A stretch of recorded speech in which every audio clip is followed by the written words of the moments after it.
real. And this is the first time that my guest, Mallory Patton, I've been calling her Mallory Von Patton, but welcome, Mallory, the co-founder of St. Spritz, to Drink Up. And Courtney, co-host here today, straight out of California near the Modesto area. Welcome too. We're so excited to have you on Drink Up today, Mallory. So what is going on? You're in Puerto Rico right now? Sam, this is like what you said we would encounter. Why am I? I'm frozen. Oh, you are. That's okay. Keep on going. That's okay. Oh Told my you it happens. gosh. You look fine on my end. Yeah, you're All good. right, good. Hey, I'm happy not to be looking at my own self. So I'm super happy to be joining you live. This is my first live podcast, so I'm excited to have a chat. Sorry, I was distracted because my face was frozen on here, so I didn't hear what you That were is saying. that is perfectly fine. And the reason I like to have a co-host too, because I'm always trying to talk to the people out there that hopefully will join us a whole bit. But tell us a little. So I've known you for a couple years, which is crazy. We had a conversation. It was like 2 years ago before you we were just getting started, and you were just trying to learn the space. And somehow I found you or you found me and you were just looking for some information like who are distributors, how does the category work, the whole bit, right? Totally. I think the way that I learned this business is I just like anyone that would answer my email or my LinkedIn message, I would talk to because I wasn't from beverage. So I was like, I got to get a quick education and I got to talk to anyone that will talk to me. And that's just what I did. And that's how I think I found you. And that's kind of me turning over rocks. And I did that enough times to finally get this business off the ground. So that was, I guess, in 2023, that spring, summer, we launched direct to consumer with St. Spritz. That is so awesome. So from 2 years now you're like a national company. I remember you telling me, hey, look, we're going to go DTC. My sister-in-law's JoJo, and she has like 3 million followers. I'm like, okay, but Yeah. you piece this whole thing together. So walk us through kind of, you don't have to go over the whole 2 years. I know Courtney's gonna have a lot of questions, right? And she's the brilliant one of the bunch here with me and you, right? But anyway, just walk us through kind of how you went from this conversation with me 2 years ago to this great product called Saint Spritz. So yeah, 2023, that spring, summer, I told you we were going to launch DTC and just test to see if we had product fit. Like you said, JoJo has an audience of almost 3 million. So we're like, this is a test group that we can launch and see if people are interested in this product. And since we were 5% ABV and from wine, we can ship direct to consumer. So we went for it. We had spent a summer over in Italy and we just fell in love with those bright orange, iconic Italian spritzes. And we came back to where we live and we kept drinking them. And so much of the drinks that we see out today are all available. RTD category was booming. And we're like, man, let's just get these ready to drink because when we're hosting, it's becoming a real pain, like mixing up these drinks and they're always tasting different. And then we went to the grocery store and we couldn't find it. So we are like, let's try it. Let's create our own. So yeah, we launched Direct to Consumer 2023. Had a great launch, and then that kind of led to us being like, okay, we got to pick a market, start there. So we started in Texas because that's our backyard. And it was January of last year, um, and then spring, You summer. launched you launched January of last year, Texas. Yeah, Oh wow. we launched with the Molson Coors Network in January because we spent like October, November, December getting everybody on board because, as you know, with the beer network, it's fragmented, so we needed the whole state. So we had to spend the time convincing everybody to sign us, and then we launched in January, kind of with like Andrews being our core DFW um, group to work with, and all we had then was Total Wine, and by the luck of a great introduction from Katie Beal at Ranchwater, we got a mandate for the Amalfi flavor, which is all we had at the time. And You then launched with one SKU. one SKU, yeah. That's awesome. And people Yeah, wanted to talk to you during Q4 in the beverage industry. That's quite a feat right there. And a Yeah, lot of yeah. capital how did you get the invested. Molson Coors network to take you on? It was hard, right? So Jojo and I went and we spoke at a panel at the NBWA in Vegas, and we met a bunch Okay. of the wholesalers out there. I remember when you posted that, by the way. I'm like, okay, she's going to get some business. I tell all brands to go to, if you're going to invest in any time to go as MBWA, you can Yeah, pick it up was great. wholesalers there. It was great, and Katie Beal invited us out there and kind of took us under her wing, which was amazing. You know, obviously, I think a lot of the female founders in this space like really uplift other females, which is cool, as we were saying, Courtney.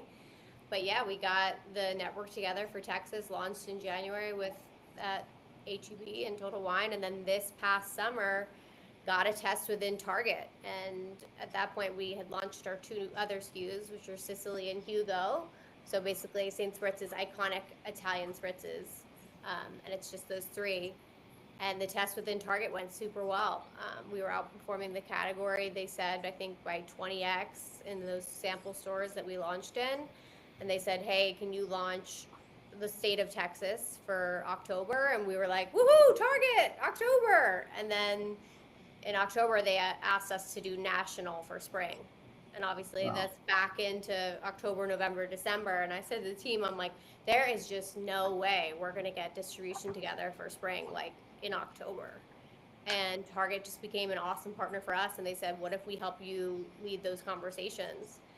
And we said, you know, as a female founded company and bootstrapped company, for us to grow from Texas to national, essentially overnight, it's going to take a lot of basically everything.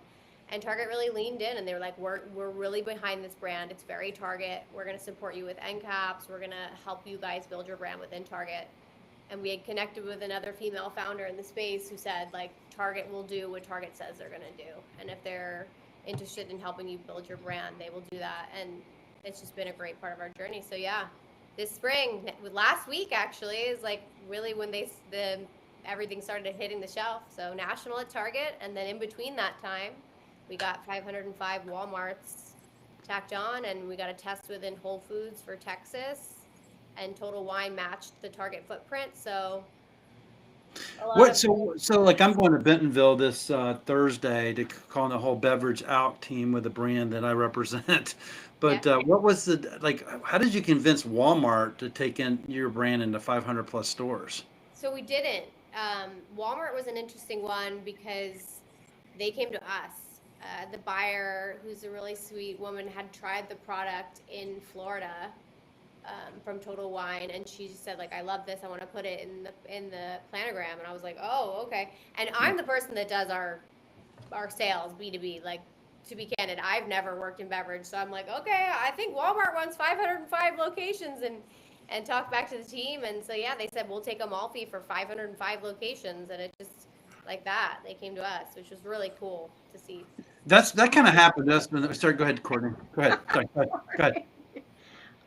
My first question would be, how much is JoJo promoting this on her channel, and how much do you think that any resulting kind of velocity and halo effect you might get from that is causing the velocity that you're seeing in some of these tests? You know, I think with JoJo, because she's like my sister-in-law and my co-founder, and it's our business versus I think in this industry there's so many like celebrity brands, but like truly like we run this business together, so it's every day of our lives. So it's very organically in her social because it's our work, you know? Yeah. So I think we get a lot of awareness for that.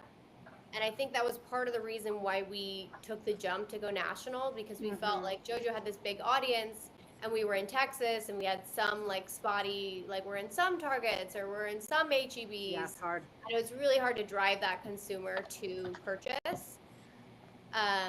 So I think that helps a lot. I think also, you know, in Texas, something that was made us feel really good about launching nationally, because obviously like JoJo's microphone is amazing, but we don't, even JoJo will say, like, we can't, this brand isn't going to succeed just on like my following. Like, we have to grow outside that. And what we loved about Target was when we got into Target, before JoJo even announced it, before we did any meet and greets, any of that, it was doing super well inside Target, just because it was at the front of the store. Our distributors in Texas help us get like great POS. That matters a lot. And it performed great. So for us, that was like a big sign that, okay, our product can do well in Target because that's where the shopper is. I would just add one thing. I'm working on a brand now, and I've worked in brands in the past that Target supports, especially the launch, especially if you give them any kind of exclusive or exclusive flavors or promotions. But you got to fly after like a year on your, you're not going to get that special support forever. And it seems Yeah. like you've got the ability to do that. I think not every brand builds in that how do we drive velocity mechanism. They just kind of ride the target, thing, and then they're Yeah. not going to give you special treatment forever. So that's Right. it's great. You're thinking about it right. Yeah, I think, JoJo obviously helps on the sales. We see that in stores like at HEB's where we did fan meet and greets with JoJo. Like those stores tend to like have just consistent great business because she activated that store. But really, we've done a great job on activating stores all across our footprint, kind of that like 80-20 rule of activating with samplings in those. And What's your velocity per outlet? Like, so when you get distribution, how much are you moving in a given week in a So store? it's super weird for us because I know like for us to get expansion at Target, it was like you're doing $278 per store per week in the test. And we were like, whoa, that's huge. That's crazy. Now, and I don't know if you've heard this from other brands, but a big struggle that we have is now we have VIP and iDig and we can see how much we're pushing out to distributors and where they're dropping Right. it off. But we don't have line of sight to sales data unless we get it from the retailer. And a lot of them don't want to share that. We're just a small brand right now. We're not going to buy $1 million IRI package. So I'm always like, hey, like when I'm inside a Total Wine or a Target, I'm like, how many did y'all sell this week? And I can see our sales velocity when our sample teams are in there because we took sampling in house, and I can see like, Yeah. hey, our girls went to Target, they sold 60 cartons in 3 hours. So that's kind of how we measure it. It's just like looking at how often we're dropping off to the distributor. That's awesome. So a couple of things. I'm getting some questions in here. So let's see here. So I got some friends: Mariana, Brian, Peter. Brian suggests three-tier beverages may be able to help you with some data. So they threw that out there. Send it my way. Yeah, there you go. Send them our way. So we certainly can do that. I'm sure Courtney knows a lot of people she can introduce you to as well. Brian asked, have you gotten shelf space for hard seltzers? I don't know if that's a question for me or you, because you're not a hard seltzer, but I asked this because the category has contracted a bit and there could be some shelf space freeing up. So we did have someone we spoke with said, "Hey, like you guys are in a good position because there's going to be a lot of shelf space available, right?" Yeah. Like I think what my other co-founder Ben has said before is like the beverage industry is like a game of attrition, right? It's like can you stick around? Everybody, you can't. It's not like you can't compete with the big guys on dollars, right? So That's what I I write think about all the time. You you nailed it. can't you have to just create a brand that's special. And I think when he says hard seltzers, I think there was this huge boom of hard seltzers, but we're very distinctly when we formulated, like we are not a hard seltzer. The world did not need another hard seltzer. What we saw was an obsession with this Italian culture and these lighter spritzes that everyone was sharing on Instagram, and you saw them on the White Lotus, and people were obsessed with it. And as you see the consumer that started to drink like better for you, and a highlight of how bad those ingredients are for you. Like when we saw that our favorite spritzes had red dye 40, yellow 6, and added sugar, we were like, we shouldn't really be drinking so many of these. So we are very distinctly not a seltzer. We are a true spritz in a can, and that's what we've tried to do. So hopefully there'll be definitely space on the shelf for us. And it Are, sounds like you use more natural ingredients. I'm sorry. Yeah. So we're made with 30% juice, which is why I say we're like truly a cocktail in a can. A lot of, like, I think Truly or hard seltzers have typically 2% juice. And juice is one of the most expensive ingredients. So I feel like during formulation, a lot of people were like, I don't know if you should use that much juice. It's going to be expensive. But we were really bullish that we wanted to taste like a true spritz that you could order at any cocktail bar at any hotel and get that experience of what our slogan is, which is a departure in every can. do you worry about calorie count or sugar in your cans? I don't because like when we went through this process of creating our brand and talked with our friends, and I think there was such an emphasis on mostly women because that's our target, right? It's like people were less concerned about calories and more concerned about chemicals. And our drink has about as much calories as a glass of wine. And I know as a shopper, I have literally never gone to the grocery store, to the liquor store, and like picked up a bottle of wine and been like, I want to do this one because it's lower in calorie. It's just like, it's all about taste and brand and ingredients for me. So I'm not worried about that. Okay, I got a question. I'm going to put it on the screen here, see if this works. Okay, I'm going to show it. There we go. Can you read that? There it is. What what do you think about the concept of developing RTD brand and going about trying to share it with founders, startups, et cetera? I mean, and the idea of almost a fully baked concept that someone could develop. And I can I repeat the question, by the way. Man, I think that's risky because I think part of being a founder and part of launching something that's your own is everyone has an opinion.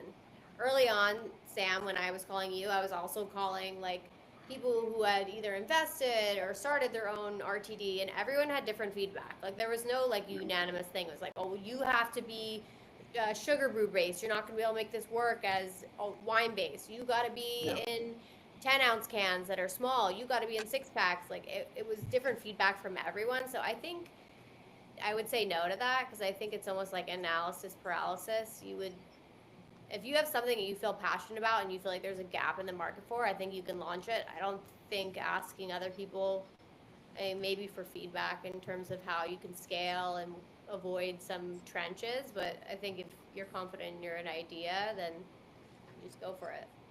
It's very, very interesting. So I know Courtney's thinking deeply here. So we have a marketer, Do I look like I'm marketing thinking? expert. Well, always time I see you, I always think, can the distributor repeat your message? That's what I refer to you as. I mean, it's always every time I see you now. It's like, but I mean, Go ahead. clear messaging for the 3 tiers of distribution, definitely the consumer. I'm really interested in your departure in a glass. I know other brands that have tried to kind of message, um, I take you to a place sort of thing. I give you the spirit of feeling like you're on the Amalfi Coast. Without being like a Calgon take me away sort of thing, like get me the heck out of my crazy house. Yeah. But then you're a very social beverage too. You're not like, oh my God, take me away to Amalfi. You're, get together with girlfriends. So you're also better for you ingredients. You've got different names, different personalities, and beautiful lifestyle imagery. When you think about what's in it for the consumer, and if you could have like one sentence to say to the consumer, what resonates the most, and is that the same as what resonates with the distributor or the trade when you talk to them? Yeah, we always are kind of elevator pitches. We're the better for you, ready for you spritz. And I think from a flavor standpoint, we were really cognizant to keep it very digestible so it can be repeated by the distributor. Especially starting within the beer network, these weren't teams that were used to selling elevated cocktails in a can. They were used to selling Miller and Coors. So we said this needs to be very understandable. We don't need to have a Cosmopolitan, an espresso martini, a seltzer. It's like we are 3 iconic Italian spritzes that if you go to a bar, you can understand. The Amalfi, which is like the Aperol, the Sicily, which is like a limoncello spritz, but we made it like a little more subtle with the lemon basil because we felt everything in a can was either way, way sugary sweet or just like flavored water. And then the Hugo, which is the second most popular spritz in Italy. So we really just kind of wanted to keep it very digestible. These are 3 iconic spritzes, better for you and ready for you.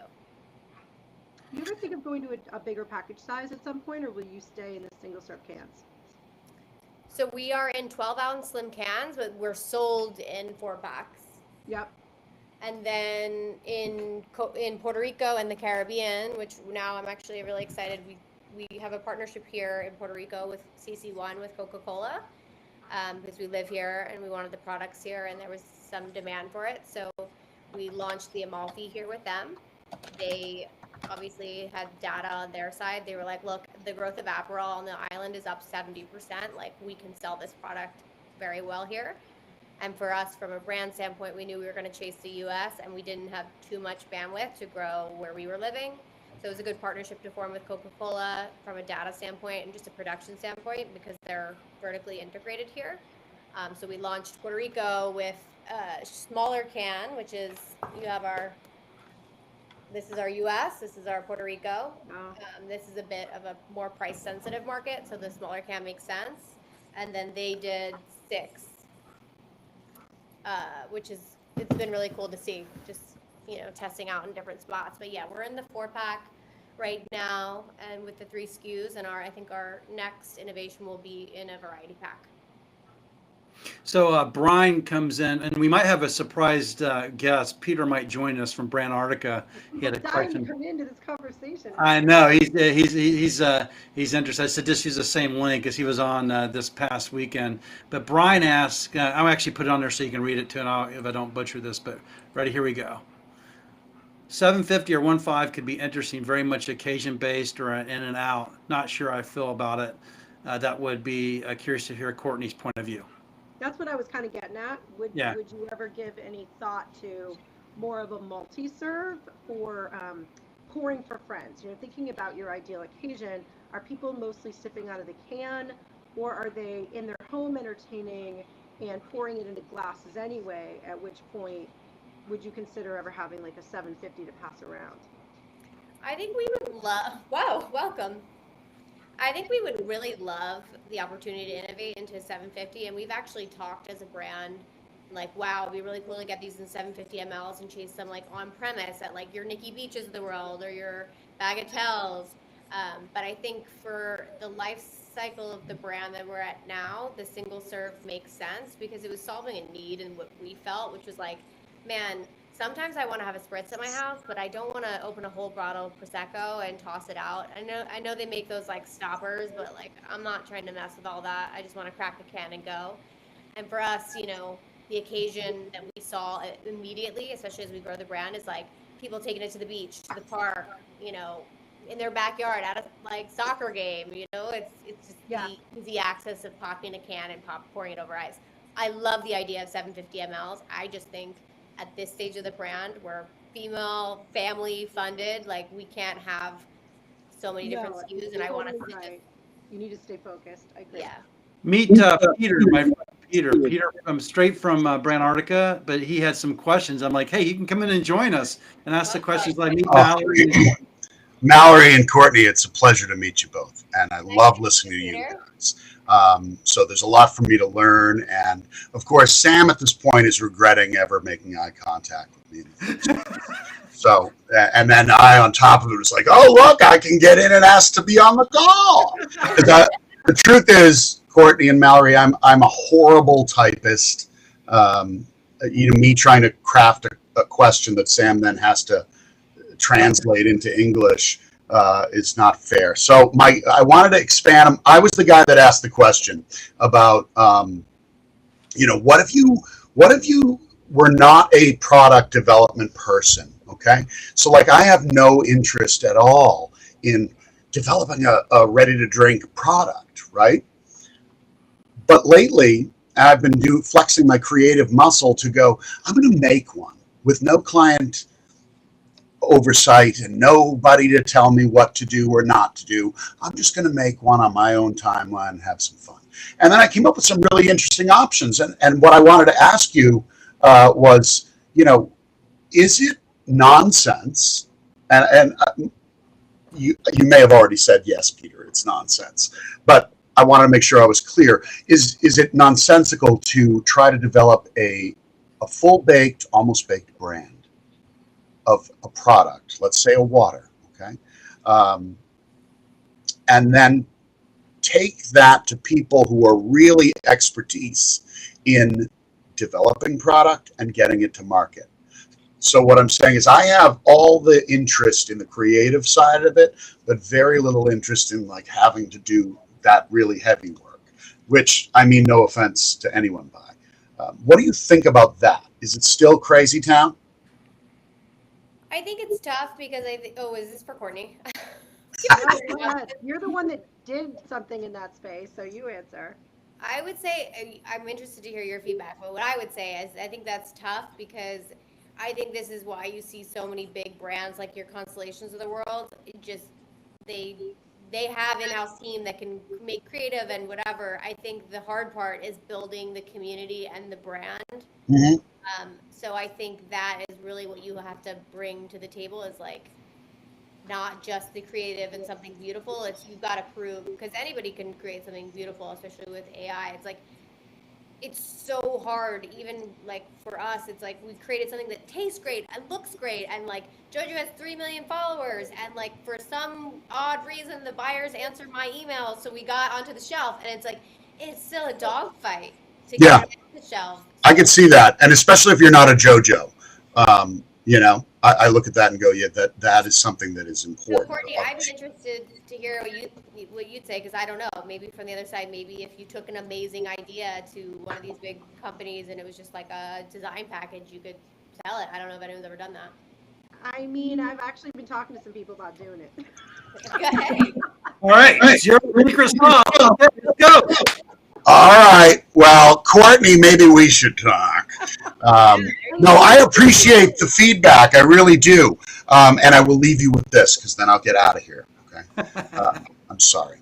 I will leave you with the idea, though, that thinking about AI as sort of being able to do this and do that, it can. And I use it frequently. I use it a lot. I love playing with it.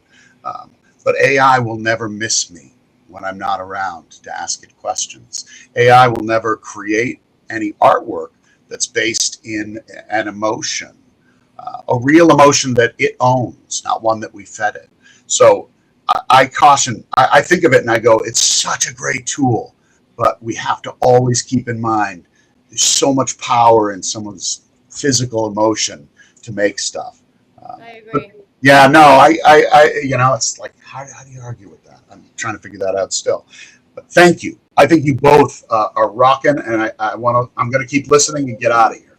Well, tell Jay Williams was trying to dial in, and he couldn't figure out the link. Send him the link and help him figure out, because this the Freebird guy wants to do a co-promotion with you. The Freebird guy again? Yeah, he keeps on hitting the telegraph here. But anyway, thanks, Peter, for joining. Thanks, both, all three. Bye. Thanks, Peter. Hey, so if I could, so let's talk a little bit more about your journey. There's some things happening, some announcements. So that you wanted to get out, and let's talk about the big announcements. What's happening? Well, the biggest announcement, which I don't know if we talked about this pre-record, but like our biggest announcement as a team is that we're now available nationally at Target, which is huge for us. And as a brand, I mean, it's funny, when we created the brand, I think right when we still had like our cans in sheets, like aluminum sleeves, I wrapped it around a Red Bull can and I took it inside a Target and I put it I gotta stop it now. Did I get that for my hooping? Okay. But I took it inside Target and took a picture, and I remember JoJo being like, yeah, we can't do that, take that out of here, we're gonna get in trouble. And I was like, no, I need something for my vision board. So us launching national at Target, like this past weekend, JoJo and I were in a Target in Prosper in Texas, just getting some stuff for the launch, and we looked at each other, we're like, can you believe that we did this? Like, something that was our idea is sitting on the shelf in there. This is crazy. And I think for her, I think a lot of her following, maybe people who are really dialed in realize, but like don't realize that she's building the brand. Like, it's not a celebrity brand that was handed to her and she's paid. Like, her and I are on these flights going to the flavor house and going to the factory, and our family's, hauling around launching this thing. So Target's a big announcement for us, but that's kind of the big news.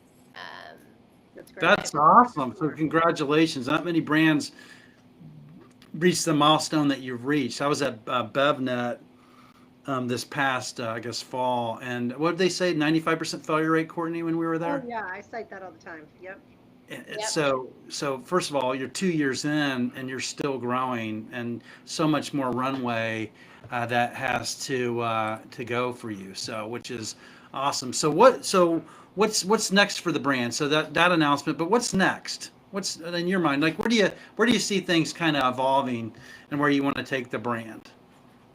I think for us, like, national at Target is like our focus, right? So it's this summer, we need to get really great velocity in Target. It's not just like, oh, we're national at Target, now the work's done. It's now our work really starts. And we've built out a brand team of almost 40 people across the U.S. to help us get out this summer. And we're doing this sampling team or? No, stationed in core different markets that we have. So is that where you're using Pinata to do the tracking of the stuff? Pinata. Awesome. Yeah. I was. Hey, by the way, we got to go on record. Who first told you about pinata? I think it was me. Hopefully. I think it was you. Sam. There you go. Please. Hey, Ian, did you hear it? I did introduce pinata to you, but at least Our is it. team is so thankful for that because Yeah. it's streamlined things amazingly. But yeah, focusing on just knuckling down and just doing great sales within Target. Obviously, alongside the Target, we're in Total Wine and those 505 Walmarts, and then we got a test within Whole Foods. So really just crush our tests within Whole Foods and hopefully launch nationally with Whole Foods. This October, November, December upcoming of 2025 will be the first year that we'll have national distribution. So a lot of my cold calling last season was like, oh, do you have distribution in XYZ markets? I'm like, well, no. So we missed a lot of opportunities. So I think in this October, November, December, working really closely with our national distribution teams and getting some bigger placements for next spring, right? So like staying where we're at right now in those placements we have and just driving great velocity and pitching for next spring, summer, hopefully with a variety pack with some of these bigger chains. How does on-premise look for you? Like the hotels, restaurants? What does that look like? So when we first launched, we had some team going out and getting new PODs. We were like, okay, we're going to grow in the on-premise. And we found we burned a lot of money really fast on that. And we were quickly learning that our velocity really was easy to directly tie to efforts in retail. So we said, like, we're not, right now we are not Campari. Like, we cannot build in the on-premise. We are going to focus on retail and just crush it there. And then we have more of like a pull versus push strategy there, that there are some select accounts that will make sense, right? So in Dallas, we have some golf courses or hotel pools that do super well. We're in the like some minor league stadiums that did great in Texas. So I think really targeted on-premise would be great for us. We've had some calls with some bigger hotel chains that were like, dude, we sell 350 Aperol spritzes every day by the pool. We would Wow. go through tons of this product. So Have you heard of IMI? Larry McGinn? yes, I have. Yeah. So I'm I happy. think that's like, we're just a small team, right? I think would love to chase on premise, but right now focus heavy on retail. It takes a lot of work. Takes a lot of work. What is the thinking for your D2C business as you blow out retail? It's become kind of, and I know you started in D2C. Beverage is hard to do in D2C. It's heavy. Shipping costs a lot. Do you see a role for it though, as you get into bigger retail accounts? I think our D2C channel is a great way for us to communicate directly with our consumer. I think it's a great way for us as we iterate like a new flavor launch or an LTO. We can say, hey, we're launching this special spritz flavor that's surrounding like the winter, and we can do like a smaller launch that's available DTC, and we can see like, wow, that did great in California. Wow, we could just have like direct line of sight to the data there. So I think that's what our DTC channel mostly will be utilized for. And I think it's great, like if there's random areas of the country that for some reason don't have St. Spritz, it's a great tool that anyone can buy it. Yeah. Through the website. Are you global? Are you going global? Are you moving the product outside the U.S. yet?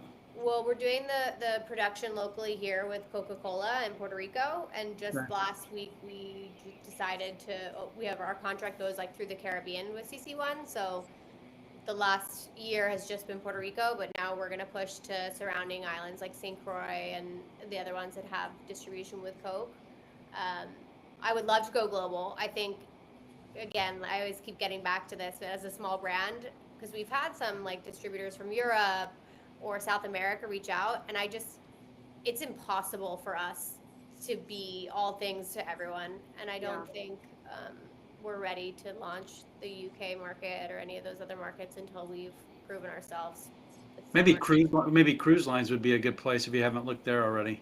The That would cruise be line, good. I think, is going to be an interesting play for us with Coca-Cola, because a lot of the boats leave out of San Juan. So Okay. we'll be able to do some great fulfillment with them. Oh, that's interesting.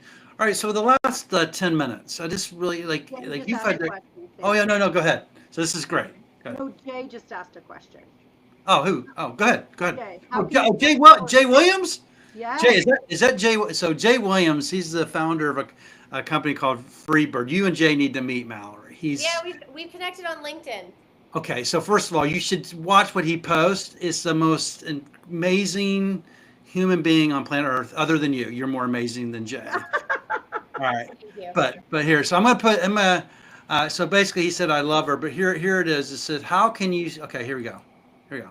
How can you still support your brand on a local level of service and connection, but with a larger footprint? How can you still support? Here, I'll put it back on there. There you go. Basically, as you get into national distribution, how can you still come across with a local type of high touch level of support? Is how I would translate that.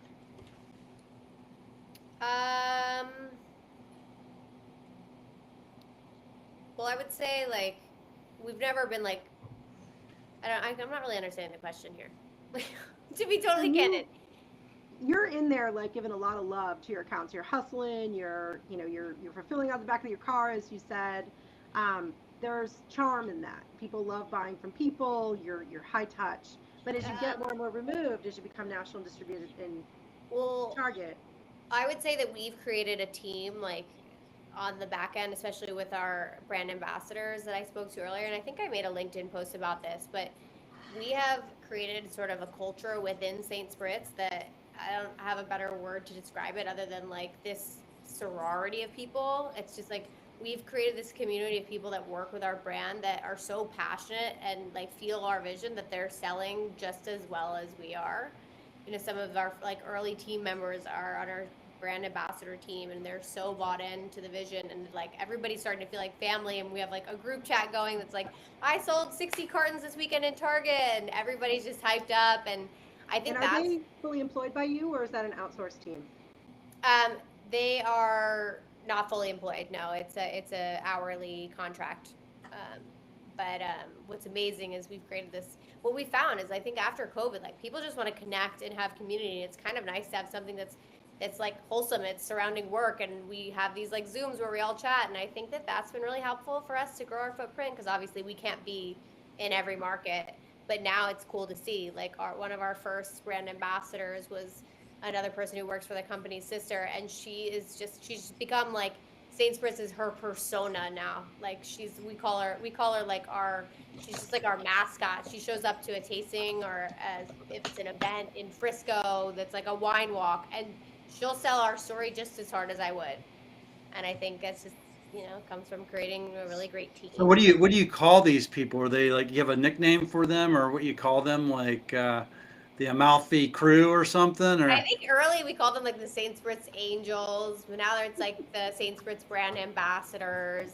We activate with like they're part-time to help us on the sales side, but also when we do little pop-ups in the markets, like we do a pickleball event. We just did one in Austin, and some of the brand team flew in from like California and Florida just to come. Like that's how Barefoot started. Like this was Barefoot's model too. Like just being in the community and representing the local. They can identify the events better than you can from across the country. Totally. I mean, we don't know anything that's going on in Minnesota. Yeah. Wow.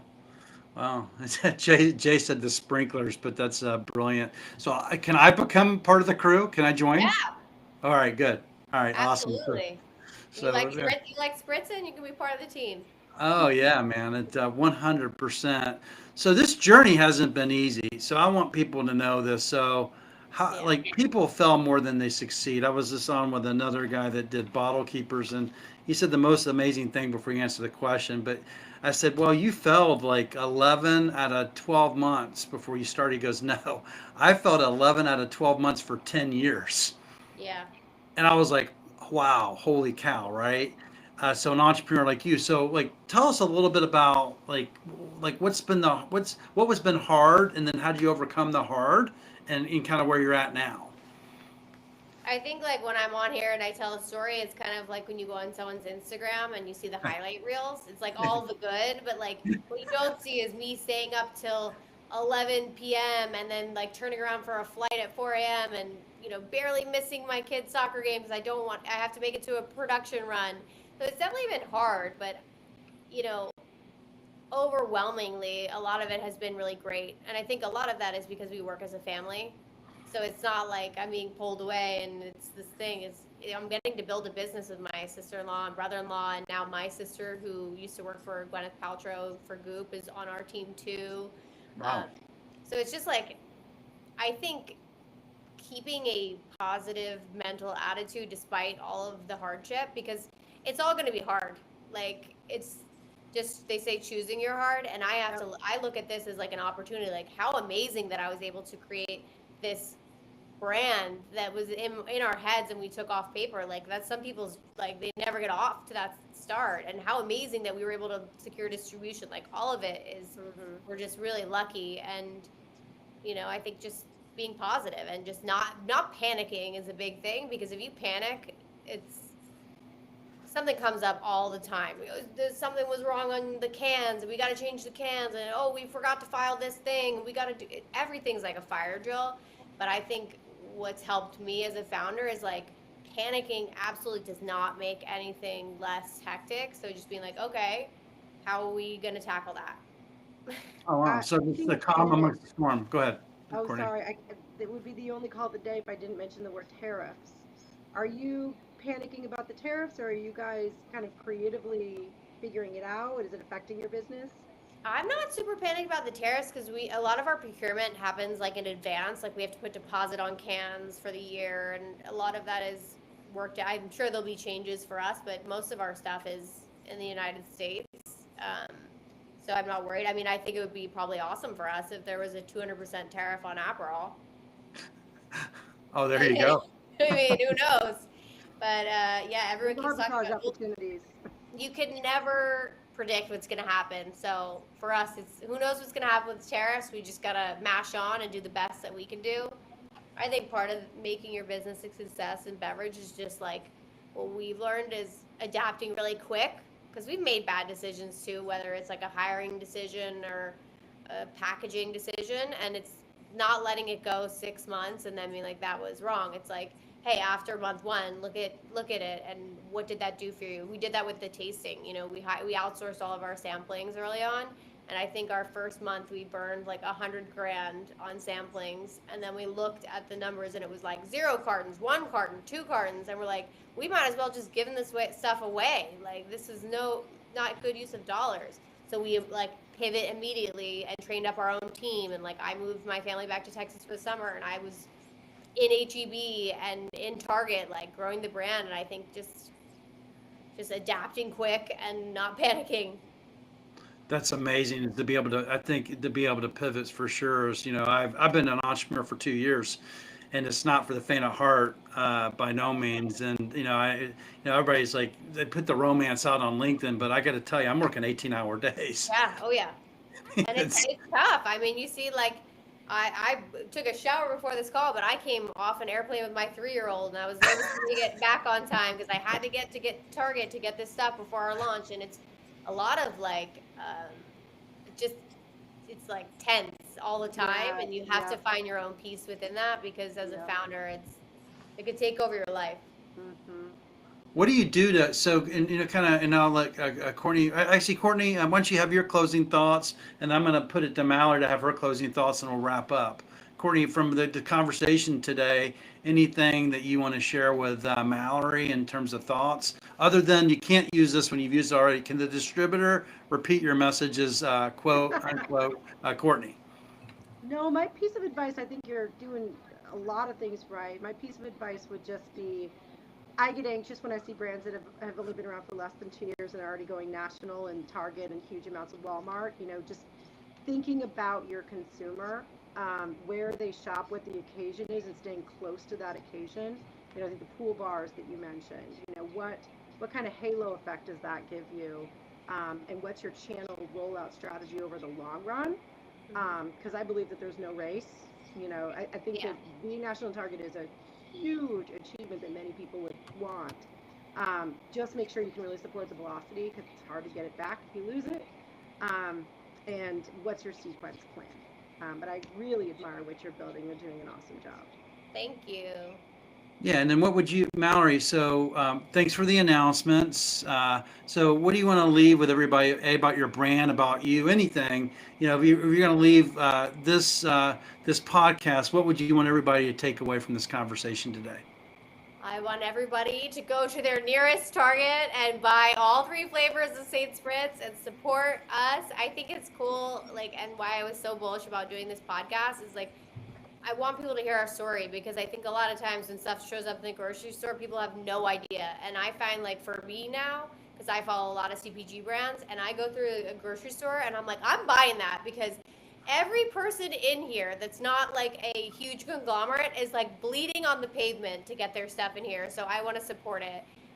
So I'm happy that I was able to share my story here today. And we're a family founded company and just would appreciate all the support in the world. Our website, we're obviously very active on Instagram at Saint Spritz, but our website has a store locator where you can find all the spots where we have placement and go shop us at your Target. That is awesome. We'll make sure too when we publish the actual podcast, I'll make sure that we put some information about the brand. If you could share that back with me, would be great. Yeah. I'd love to get that out there. I absolutely just love your story. It's funny. You're bright as sunshine, or a warm cup of coffee every morning. I see you come across somewhere in the world. I don't know. You were like playing golf or something at a golf course. You were in a store, but you definitely.